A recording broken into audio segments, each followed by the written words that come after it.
Hi, I'm Anne Ogden-Gaffney and welcome to the Cook for Your Life YouTube channel. So Thanksgiving is nearly here and it's time to talk about healthy Thanksgiving sides.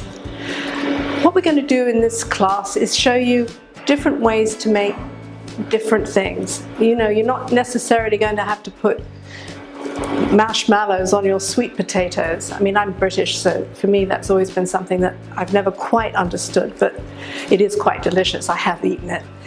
But it's not the healthiest thing. So we're going to show you different things to do with sweet potatoes. We're going to show you how to jazz up mashed potato for your turkey. And you're also going to find out that you don't necessarily need to use canned soup to make a really delicious green bean casserole. So stick with us, look and learn.